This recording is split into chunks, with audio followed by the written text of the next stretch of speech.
I suppose there's only really one place for us to start, isn't there? And that's at Craven Cottage, because that's what we've pretty much all been talking about this morning as we came in, as we were doing on our WhatsApp group last night as well.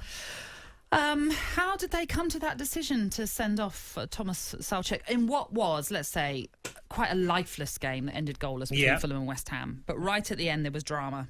Yeah, there was drama that took even the levels of idiotic behaviour to the highest level I've ever seen in sport. Football's meant to be a pleasure, an escapism in some ways, a joy, especially through the pandemic.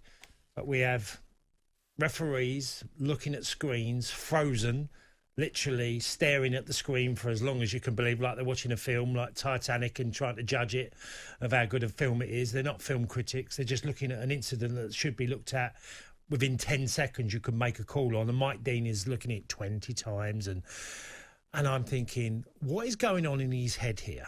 Because he's had a bad week at Old Trafford last week where there was an incident that, again, hugely controversial. He's looking at an incident. In between his ears, he must be thinking, look, this is quite a simple decision. If you're going to freeze frame anything, Natalie, you can make anything look bad. Mm-hmm. So I could freeze frame his elbow, which happened, and the elbow is in between the nose and the mouth of Mitrovic. But that's obviously a free frozen image that you clearly can see afterwards and before. There was no intent. He was in a great line, saw the incident, didn't even blow for a foul. He didn't see it and go, well, that's a red. Well, of course, it was VAR that alerted Mike Dean to take a look. Lee Mason was in the hot seat at Stockley Park. So, yes, this all stems from an elbow that for whatever reason, Lee Mason believes Dean needs to look at. Now, I don't know if you heard it, but again, it was something we all laughed about. The reason that Lee Mason felt that this was a red card offence was because of the clenched fist. Is that the most idiotic...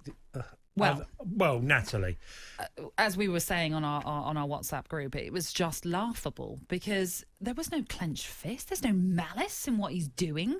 It quite clearly is Soucek just trying to basically move around Mitrovic, who, let's be honest, doesn't help the situation. No, he doesn't. No. With his initial response, tries to afterwards. He does try to make amends, but quite clearly has gone down like he has been properly punched in the face, let's say. But yeah, you're quite right. He does try to make amends. And I think most people, like you was sort of alerting to, have watched that in real time and gone, that's an accident. There's nothing more than an accident in that.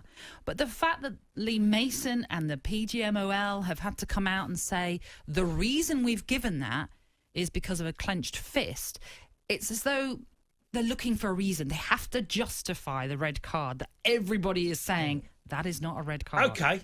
So have he gritted his teeth? His teeth. He's got gritted teeth there. That means his intent. That's malice being shown. Did he stare at him? Are we going to be so ridiculous that a clenched fist is the reason? And how could you prove that, that was part of the reason why he got sent off? I was lost in the moment, watching, obviously, Mike Dean after a bad week last week and then having to deal with an incident that is very trivial, in my opinion, and many, many others.